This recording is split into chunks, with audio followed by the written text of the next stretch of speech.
Over the next 3 episodes, I'm unpacking AIHR's HR Trends Report for 2025. 2025 will be a year of transformative change, again, with disruptive forces set to really reshape the world of work.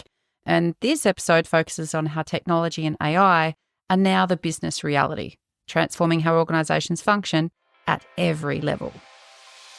Welcome to Reimagining HR with Trina Sunday, the rule-breaking podcast where we challenge our thinking and our current people practices. This podcast is for time-poor HR teams and business leaders who are feeling the burn, lacking laughs, and not feeling the love. I'm Trina, your host, and I'm here to cut through the BS, explore different ways of thinking, and create high-impact HR functions. Because happier, healthier organisations are better for our people and our bottom line. So if you are keen to flip traditional HR on its head, hit the follow or subscribe button so you're the first to know when new episodes drop. I'm here to help and also to shake things up. So let's get started. AIHR have released their HR Trends Report for 2025. And it's all about embracing disruption. We kind of thought we might be getting over that, right, team? But we're not. And over the next 3 episodes, I'm going to unpack what the main themes are behind the research and what looks to be ahead of us in 2025. This episode's about technological transformation and how it's become our business reality. Technology and AI are no longer a future trend, right? It is our current reality. It's transforming how our organisations function at every single level. And the pace of change continues to get faster and faster. It's accelerating, right? And it's making the effective integration of technology and AI really critical for organisations to stay competitive. And it feels like a tectonic shift to most of the HR people in my community, and it's requiring us to really be strategic about rethinking roles, skills, and processes. And it's prompting us in HR to consider how these transformations are going to reshape the organisation, our workplaces, and how we manage our people. But it's beyond adopting new tools, right? HR need to focus on instilling a really different mindset here, and it's embracing innovation and agility and anti-fragility, which I'll talk about later, in our employees to really take full advantage of technological advancements. And there's a few different trends that AIHR have kind of come up with as part of this theme on technological transformation. So I thought I'd deep dive into what they're about and the world according to Trina. One of the first trends is around us moving from AI adoption to AI adaption. So they're talking about the fact that there's untapped value in AI. It increases employee productivity. And a recent study showed by BCG consultants was that it achieved a 40% increase in the quality of their work by using ChatGPT. But to unlock these gains, employees need to have the confidence to explore its potential without fear of mistakes. And for those of us in HR, we have minor conniptions around the accuracy of AI and the impact that it might have on our compliance if we don't get it right. And so we have this AI techno-stress that's happening. We've got the accelerated adoption of generative AI, Gen AI, and resulting integration into everyday work processes. And that's really quickly changed how jobs are performed. And our regulatory bodies are struggling to keep up with the realities of AI on the ground, and our company policies are lagging behind as well. So employees are also worrying, on top of all of that their roles will become obsolete because of AI adoption. So it's stressing everybody out, right? AI, stress heads, unless you're a part of the technology transformation and you're on the flip side of being a master at that. So it's all about balancing interest though. So as a result, HR is being pulled in multiple directions as we try and manage the organisational need for cost efficiency with workforce anxiety. So we have the opportunity, though, to be the expert in the room. We have the opportunity to be leading edge HR teams who are taking control and enabling the organisation to achieve AI readiness, right? And in doing so, to adapt to what is now unavoidable technological shifts. Like, they're here to stay. And so one of the key takeaways for us is that we have a role where we can guide the organisation and your workforce through the shift to AI. And so things that AIHR have talked about is how we can encourage experimentation and training.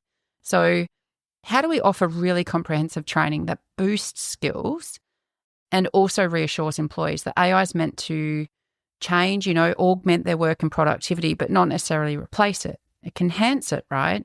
If we boost our skills, we can enhance our productivity in our work, not replace ourselves. But we need robust training and upskilling to help allay those fears so that our employees will adapt and thrive in AI-enhanced roles. And so this is going to include us in HR. Right? We need to increase our own understanding of AI and its impact on work so it can continue to support employees in our businesses. And part of that is around establishing in part an AI strategy. I don't have many clients that are at this level at the moment. You might, and I'd love to hear if you've got some examples of AI strategy that's evolved in your workplaces. But although 79% of leaders agree that AI adoption is critical to remain competitive, 60% of those leaders admit that their organisation lacks a vision and a plan to implement it. So we need to spearhead the creation of a really clear AI strategy and collaborate with leadership to align it with where our organisations are heading, right? Like, what is the contribution going to be to our goals? So we're going to need to be really transparent in our communication around the role of AI, its potential and its impact on jobs. And for us that work in HR, this is going to be a really critical element around our job design. Job design is going to need to level up at a level that we haven't seen for a really long time, because in reality, with the adoption of AI, every single job description you have in your business should be changing, at least in some part, right? And so we need to create some governance systems. We need to put some guardrails around it so that we can be really safe in adapting it and ensure that employees kind of understand where we're going with AI and not see it as a threat, but more so something that can help them with their growth. But responsible AI is going to require us to have some really good playbooks, right? For us to define accessibility, to set some boundaries, and to provide some guidance really on how we can make and monitor AI-driven decisions. I mean, we've got leaders that don't want to delegate decisions to real humans, right? So how comfortable are we giving it to a machine?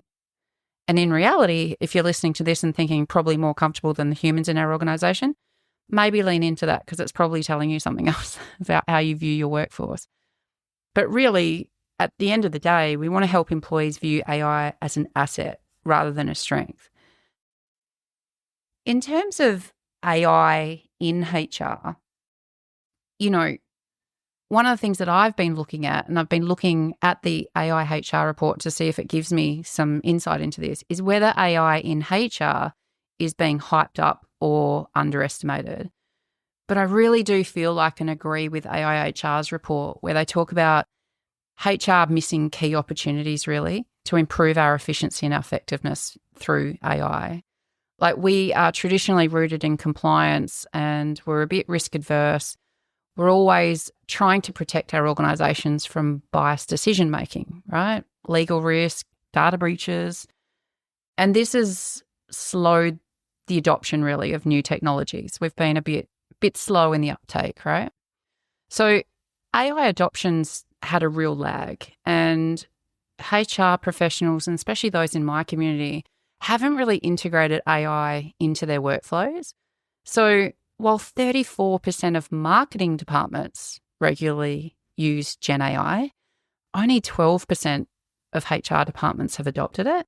So that's just a third of HR leaders who are exploring potential Gen AI use. And that's a bit of a worry. It's also about unblocking AI. So AI's got the potential to transform key functions, right? From recruitment to talent management, beyond. But low AI adoption in HR is concerning given HR's role in leading the organisational change. So we kind of need to address AI adoption blockers like our lack of digital skills, our uncertainty about which tools are suitable, because it's a minefield out there, right? And generally we have a lack of clarity on AI's potential, and understanding the benefits are absolutely critical. And so when we look at the state of AI in HR, 76% of HR professionals fear falling behind in their organisation if it doesn't adopt AI tech in the next 12 to 18 months. So Gartner talks about that. 76% of HR professionals fear falling behind if their organisation does not adopt AI tech in the next 12 to 18 months. But at the same time, AIHR's research shows us that 41% of HR professionals have the competencies to keep up with the HR digital transformation. So if 76% of us are worried that we're going to fall behind, but only 41% of us have the competencies to keep up, we've probably got some challenges there, right? Another key takeaway is around how do we lead AI practices? Like, how do we lead by example in this? Like, how can HR adopt an AI growth mindset? And really, it's about developing competence and confidence, right? With my coaching clients, I'm always talking about clarity, capability, and confidence. And I feel like it's the same with adopting and expanding our AI skills mindset. It's about hands-on learning and practical experience. So I would encourage people to really start practically around integrating Gen AI into your work every day. Develop a mindset around experimentation and use AI to help you solve problems and make some decisions, but then make sure you or another human expert is in the loop. The other thing we can look at in terms of leading AI practices by example is around developing a risk framework. So it's important to recognise that avoiding AI is a risk. So if we're in the business of risk management here in HR, we need to, as HR teams, leverage our risk management expertise to establish strong AI governance. Like, we need to use a risk framework for AI adoption in HR that can give us a clear roadmap for safe and effective use, that can help identify key areas where AI can enhance our operations and prioritise ethical consideration, and really help us to work cross-functionally with teams of experts, right? So experts in AI, experts in HR, experts in legal, for example. So together, cross-functionally, we can evaluate tools and establish best practice. But best practice is an elusive beast, right? And I always caution just blindly following best practice, because there's no such thing. You'll need to look at best fit. Your organisation will be unique. The culture may be a barrier. Your technological foundations might be different. So you've got to look at best fit. But you still need that cross-functional expertise, right, where you're bringing your tech AI experts into the room, your HR, legal experts, and then make sure you're putting that in parallel with what the operational needs are. No point coming up with best practice when your managers don't want to use it. So to support that, the other thing we can do is then monitor AI performance. So if we want to understand the effectiveness of AI technologies in enhancing productivity and decision-making, it's kind of critical to analyse performance and outcomes to ensure the tech's going to meet productivity and quality benchmarks.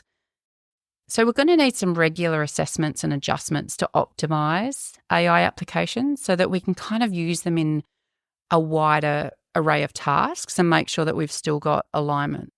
So we need to monitor, all right? But I do feel like we are at a tipping point for the skills mismatch here. So employers believe that 44% of workers' skills will be disrupted by 2030, and that 6 in 10 workers will require additional training before 2027. So we have a massive skills gap that's becoming a pretty big imperative for HR, right? And 70% of company leaders see that skills gap in their organisations negatively impacting business performance. So if we think that nearly half of our workers' skills will evolve in the next 5 to 6 years, and that 60% of our workers will absolutely require additional training before 2027, our capability mandate is going to explode.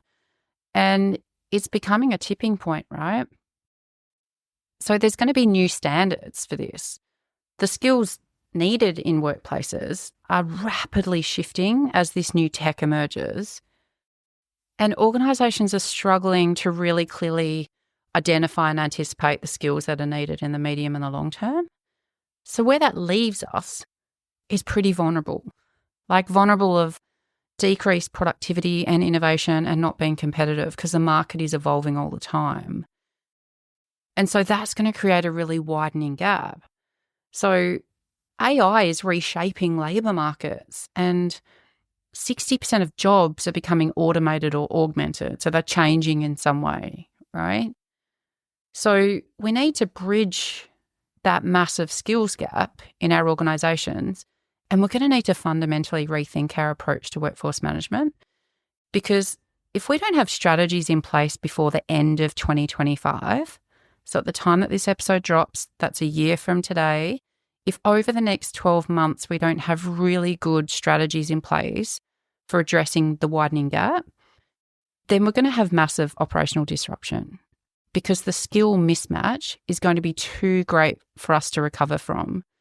So prioritising training investments where we're going to get the biggest yield, the biggest return on investment, that's going to be where we're going to see the most rapid change.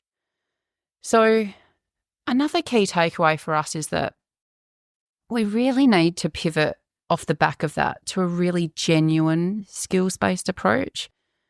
And what I mean by that is I kind of feel like we go through the motions in the capability space, and we have some processes that we've constructed around our performance management and our learning and development, and how we figure out what the gap is, how we figure out what people need, and how we give it to them.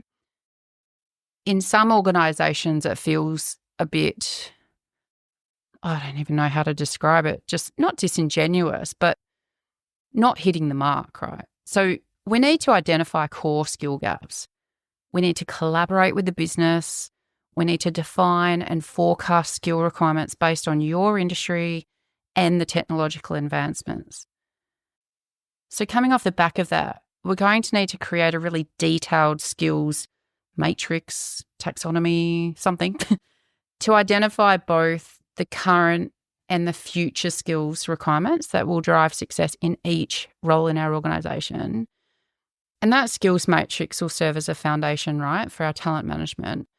But it also is really critical to help HR align workforce capability with those evolving business needs. This, to me, is strategic workforce planning 101.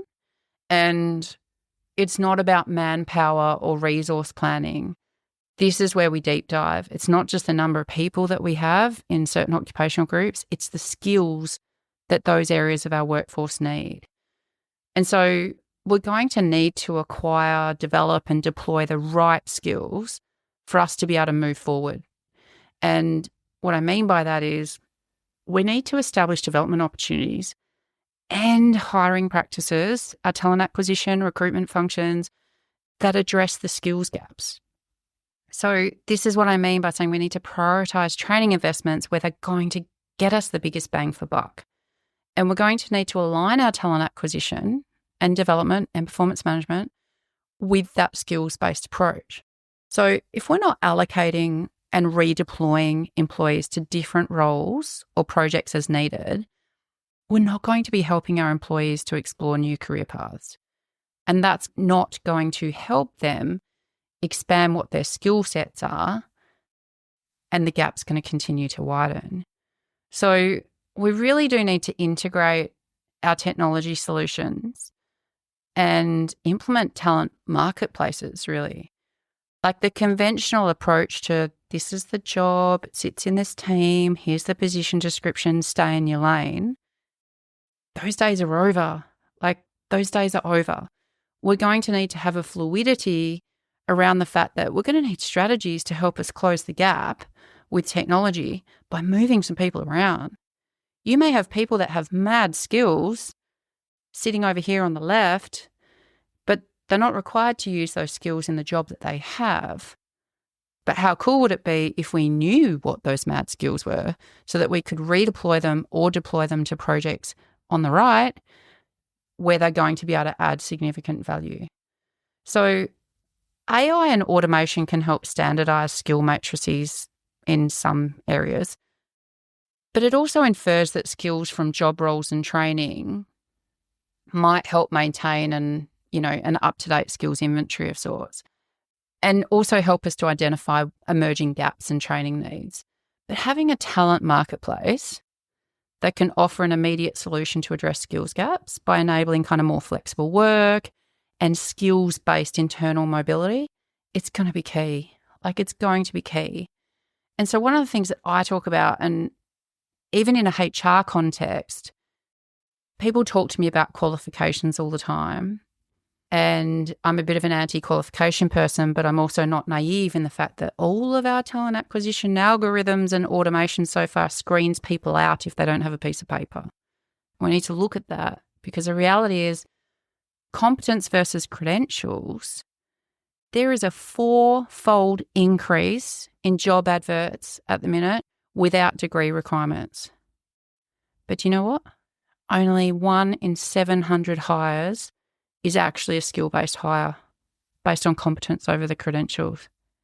So we've taken the degrees off the ads, being all innovative, taken the degrees off the ads, but when we come to who we choose to put in the job, we're still mostly putting the people in the job that have the piece of paper. So the reality for our talent marketplace is that we need to look at that. And what executives are telling us is that, despite 40% of execs believing AI will drive growth, only 26% of organisations use talent marketplaces. So we're not innovative around how we're going to embrace the gig economy and the skills that people have through their side hustles. And instead we're staying threatened by those, instead of embracing them as something that can really help us in our skills gaps and addressing and narrowing that gap in our organisations. Because the reality is there's a blue collar and a new collar, that's AIHR's term, not mine, new collar jobs bloom. So you have younger workers, right, who are prioritising job stability, fair pay and upskilling opportunities over new tech disrupted jobs. So Gen Z, for example, they are increasingly favouring stable sectors. And this research is really interesting to me, that we have a growth in Gen Z going into sectors like government or healthcare, where there's more security and purpose and less likely to experience layoffs. So there's some uncertainty out there that's really shifting, even in our young workforce, where some security is being sought out because of where we are in the economy, right, and cost of living. But blue collar is back, baby, as well. Blue collar is back. Not that it ever went away. But the blue collar job market is, once again, it's booming. We've got massive opportunities, higher pay, and we've got an increased interest from younger generations choosing to go into blue collar because of the economic stability and some of the earnings capability and opportunity that's in there. So while the tech sector is cutting jobs, manufacturing jobs have gone up 46% or something. And so what we're seeing is, despite the tech boom and the AI and the automation, there's still a really high demand for skilled physical labour, in manufacturing, sanitation, construction, especially in Australia. The construction industry is absolutely booming. But then you have this new collar. So this is what AIHR are calling jobs that require really advanced skills in high-tech areas like AI and cybersecurity, but not necessarily advanced degrees. So these jobs provide really significant opportunities for skilled workers who have the necessary soft skills or mindset to learn new skills through practical experience or occupational training. So we're looking at really tech-savvy, cyber, AI-interested peeps who are going to be fast-tracked and learning on the job. Because by the time you get through a lengthy degree, when you're in the tech sector, half of what you've learnt will have been superseded. So by the time you get to market after doing that degree, things would have moved on, right? And so what's starting to emerge is this new collar where it's, basically acknowledging that we want really high tech skills, advanced skills in AI and cyber, for example, and we're going to train people on the job to be able to do it. But one of the things we need to look at with all of this, right, is having a level playing field for all of the different types of workers that we have. And so a few things to think about with that is we really do need to rethink our job definitions and the requirements. Like a strategic workforce plan accommodates that, right, by shifting the focus away from just the numbers of bums on seats to skills-based hiring. So it's the skills people have, not the qualifications. And that's going to mean us adapting job descriptions for skills rather than traditional qualifications. So we're going to need to rethink how work is defined and what the job requirements are. So skills-based hiring practices, they tap into a much broader talent pool, which focuses on those practical skills over the degrees, right? Which creates opportunities for those that have been overlooked by traditional hiring. We have a lot of people that are struggling to get back into the workforce or who have been laid off and they're trying to move into different roles. And we know that ageism is playing into this as well. Where if we're looking at skills-based hiring practices, that maturity and extensive experience, if people have shown capacity to transfer into different areas and to be agile in terms of learning new things, we are missing out on a whole bunch of really phenomenal people. So we need to be able to look at that. And to do that, we're going to need to fix some of our fundamentals, really. So AIHR talk about a need to redefine the employee value proposition, EVP, to reflect the changing priorities.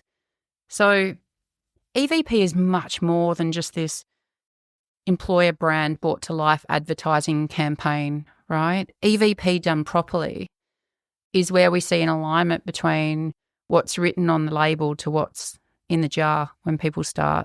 The culture, you can't say you're really tech savvy organisation, then you come in, you've got computers from 10 years ago that can't even do anything. It does what we advertise match what people's experience is when they come in. And so with blue and new collar roles, for example, and those being absolutely vital to infrastructure and any customer-facing operations really, compensation doesn't always reflect their value. We know that if you're ever having a conversation with a police, a teacher, a nurse, when we look at customer-facing critical operations, compensation doesn't always reflect that value. So we are going to need to reevaluate and fix some fundamentals around how we measure job value, job worth, and fair wages, overtime pay, our benefits, improved work conditions, all of that, which will level the playing field and foster more long-term retention. Because at the end of the day, it's all about improving the employee experience. If we don't implement accessible tools for training, performance management, and career development, those are the things that would be boosting engagement, productivity, and the skills growth.